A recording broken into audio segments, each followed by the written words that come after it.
welcome to a bonus episode of the Live Up podcast, where we rate and review to see if the movies from our youth live up. We just reviewed Hook, so we are taking a little bit of time to look way back at the original Disney movie. By Disney movie, and I think there's been a million other versions, but this is specifically the 1953 Disney Peter Pan. So I didn't watch this one as a kid at all. And in fact, inspired by Hook, my kids actually wanted to watch this. So did you watch this as a kid? Oh yeah, we had that. We've made fun of the clamshell Disney VHS cassettes that everybody had in the 1990s. I'm sure this was released and they did some big ad campaign about get it now before it goes back in the Disney vault. Right. And my parents bought it and we had a copy of it and probably watched it a dozen times or so. This is not my favorite Disney movie, and I think we'll get into some of the reasons why, but it was still fun though. It's very colorful. There's a couple of nice songs. There's one horrifically racist song that's kind of an earworm, unfortunately. Once you get it in your head, you're like, oh damn it. Like I can't even say these words out loud. It's so racist. But 1953 Disney. So you were watching it with your kids, probably on Disney Plus. And yes. Did they put the little warning at the beginning of it? They did. How did that viewing go? How did your kids react to this? They kind of liked it. I mean, so my kids have watched a lot of old school Disney because they'll just sometimes like to watch it. Like they'll watch like the Aristocats and the old school Robin Hood and all that stuff. Oh, that Robin Hood is awesome. It is kind of awesome. We got to do that at some point. We do. The slowness or anything like that didn't bother them. And I think a lot of the racist stuff sort of goes over their heads. And so I'm saying this really quietly for some reason. So they liked it. I wouldn't say that they loved it, but I think in terms of how did it go, I mean, there was definitely, my wife and I were like, guys, just so we know, I don't even want to say this on the podcast, but like, we don't call people by their colors. I mean, my daughter's old enough to know that and understand, but for my son, we're like, you can't call someone by what you think their color is. I know that's such a weird thing to say to your kids because a lot of this movie, you don't want him going and singing that song on the playground, right? And all the other moms are going to come over and be like, what are you teaching these kids? If folks who haven't seen this, or it's been a long time, I mean, this movie came out 70 years ago. The racism we're talking about is towards Native American tribes, which by the way is like really strange that it's in a movie that takes place kind of in British. I mean, it's in the original book because I think when J.M. Barrie was writing it, it was just like, we're going to put all the fun, adventurous things I can think of together on this island.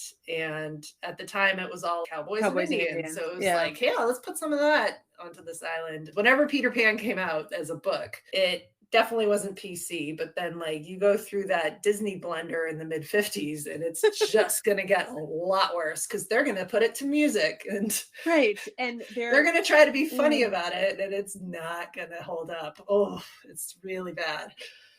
Yeah, it's pretty bad. I would put it on the level of Dumbo bad in terms of, it's not really a bad movie, but I mean in terms of how the cowboys and Indians dynamic is depicted, it's there enough that I kind of was concerned for a minute that for my son who's too young to really know that would be wrong. You know, we had to explain that you can't call people of color in a derogatory way. You can't do that.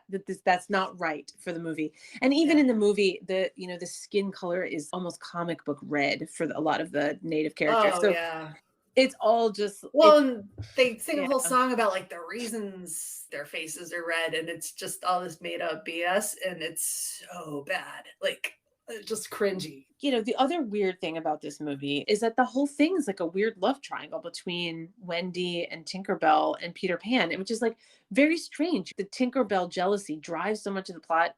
As a kid, I saw it more, not really a love triangle because they're kids, but if someone has two best friends and one of them's being snippy towards the other one because they're trying to hog all the attention, and like I always took it that way, that Tinkerbell's not good at sharing, and I mean that's a better way to take it. Yeah, I don't think it's love. I think it's more like attention, starvation. Tinkerbell's kind of an asshole in that movie. Tinkerbell is definitely an asshole. Which is hilarious because like Disney went and made her the spokesperson for all those years. You see the Disney logo and she's there with her little I wand know. tapping some fairy dust onto it. But Like she's an asshole. Yeah, so Tinkerbell's an asshole and Peter's an asshole too. I mean, Oh yeah, he's kind of like one of those annoying. If you had a kid Yeah. like that in your classroom, you'd just be like, this kid does not shut up. He doesn't stop throwing things. Like he has the a very adult point of punchable view, face too. he's just such a brat. Such a brat. And and he also is like, at the beginning, he's in Wendy's room, which is like creepy enough really when you think about it. And, she's trying to help him. And so is Shadowon and is like talking to him. And he says something to the effect of like, girls aren't supposed to talk so much. And I was like, oh God, record scratch. And I even said this is made a long time ago, guys. So this is like, old views. In the olden days. I mean, to them, it's the olden people days. Who made movies were kind of jerks sometimes and put things into the movie that reflected their worldview. But my kids still found it charming. So my kids found it charming and didn't really let that other stuff impact them because they're not thinking of it like an adult. And now that you were just saying in our episode on Hook about the whole Captain Hook and Smee being a thing, I mean, I almost feel like that was still sort of there in the animated one too. I hope so. I hope that secretly this has been there all along. The whole time. The unspoken love between Captain Hook and Smee. Captain Hook is camp even for 1953, and it had a very Roadrunner Coyote feel. Yeah. He captures Tiger Lily, who is the daughter of the native tribe, and Peter Pan saves her, sort of. It's enough slapstick for kids. It was fun. As long as you can have a chat with your kids about like this whole take on an entire group of people is not appropriate anymore. I think that stuff is wrong, right? It's the sexist stuff that bothers me because it feels like more insidious because it's, girls talk too much. Tinkerbell's possessive of, there's a competition between the women. So that piece felt worse to me here. And I like older Disney movies. There are some older Disney movies that are still great and have great female characters. This is not one of them. Yes, correct. You know what take I kind of liked, even though the show was very annoying? Did you ever watch Once Upon a Time? Because they played it was a show on ABC for a while, and they had a Captain Hook who was very, well, not into Smee, but like he was kind of a reformed, coming around good guy, and then they were playing Peter Pan as this total sociopath.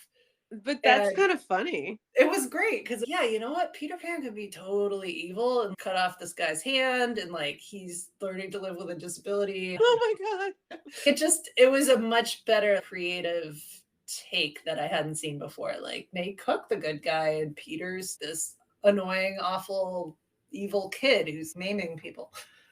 Then he's a sociopath, sort of like a Dexter character, taking trophies from his like. Yeah, it was like kind of, he was kind of like a serial killer Peter Pan, and like Hook's just like, I was minding my business. Like, I don't want to fight a kid. Who wants to fight a kid?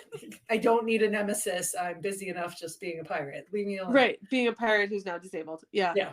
In this animated movie, I don't think Peter Pan was like that bad. He wasn't a sociopath, but I found him to be kind of a jerk. Yeah. Like, I even think that like my kids didn't connect with him as much as they connected with Robin Williams as Hook.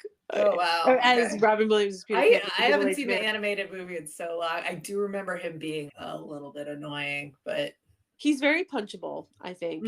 And I think that my kids liked Hook and Smee honestly better. I think that they got more of a kick out of their antics than and the Lost Boy antics, which are sort of dumb.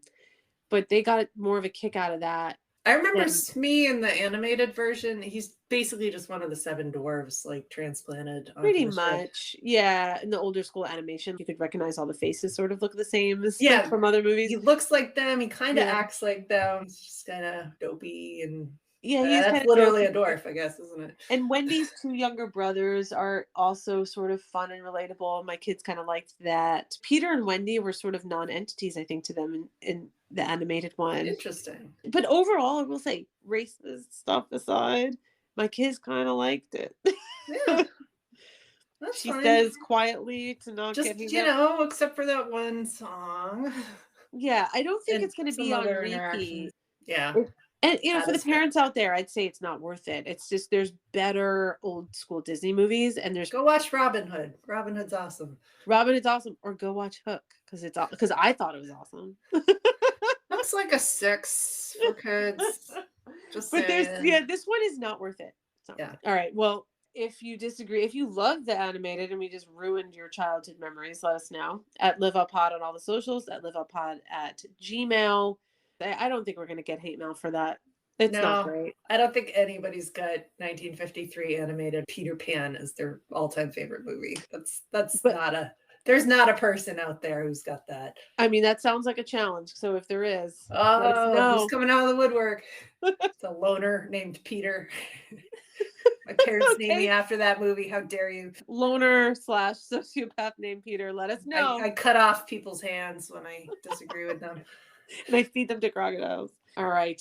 Well, thanks for listening to this bonus episode. Thanks, everyone. Go watch Hook, but not this one. But not or don't watch either. or don't watch either. I'm gonna end Go there. live your life. Go live your life.